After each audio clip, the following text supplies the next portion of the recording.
kiffe les aéroports, parce qu'on dirait des parcs d'attractions. Au début, tu fais la queue, comme pour les manèges. Eh, c'est qui là qui pue là? C'est lui là. Bon, j'avoue cette étape, on pourrait s'en passer. Après, tu passes par le duty free, c'est une zone où il n'y a pas de taxe sur les produits qu'ils vendent. Donc en théorie, c'est moins cher. Mais en vrai, c'est pas moins cher du tout. Il y a pas longtemps, j'ai vu un paquet d'M&M's à 8€. J'étais choqué sa mère. Tiens, entre, je suis choqué sa mère. 8€, c'est comment les bails? Il y a un ticket d'or caché dedans pour gagner une nuit avec le M&M's vert ou quoi?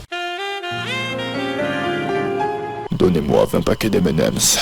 Mais avant le duty free, tu dois te faire inspecter pour que les agents de l'aéroport puissent vérifier que t'as pas caché une AK-47 dans ta bouteille de shampoing. Et c'est là où tu mets tous tes bijoux, ta ceinture, tes chaussures et ton saucisson de poche dans des bacs qui vont passer au rayon X. Je te jure, ce moment, t'as l'impression de te faire raqueter.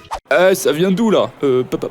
Pas d'ici. Bah, je vais t'expliquer le protocole, ma gueule. Tu vas me donner ta ceinture, tous tes objets de valeur et ta paire de Jordans. Oh non, pas ma paire de Jordans.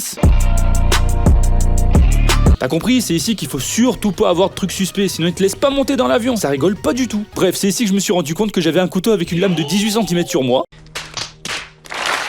Je vous jure, il y avait un agent juste en face de moi. J'ai ouvert ma trousse de toilette pour vérifier que j'avais pas pris mon gros flacon de parfum, parce que les liquides, ça aussi c'est interdit. Et là, je vois mon couteau italien supplément. Mamma mia, j'égorge des jeunes tous les jours. Oh putain! Alors oui, vous avez une question, pourquoi je possède un couteau avec une lame de 18 cm sur moi? Et à cette question, je vais vous répondre par une autre question, est-ce que j'ai une tête à être dans un gang et faire de la drill? Hé, toi là-bas, donne-moi ton goûter, fils de p***.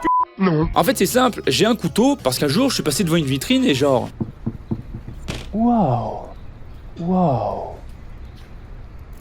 Depuis, je l'utilisais juste pour couper du fromage, et puis après, bon, bah, je l'ai laissé traîner, je savais pas où. Jusqu'à ce moment, je le trouve dans ma trousse de toilette en plein aéroport. J'ai pris un coup de stress, je te raconte pas. Ma vie était finito, j'allais aller en prison. J'étais déjà en train de m'entraîner à ne pas faire tomber la savonnette. Bref, c'était tout un bail. Du coup, discretos, comme si de rien n'était, j'ai jeté mon couteau dans la poubelle la plus proche, en essayant d'être le moins flag possible. Non, j'ai pas jeté de couteau dans la poubelle.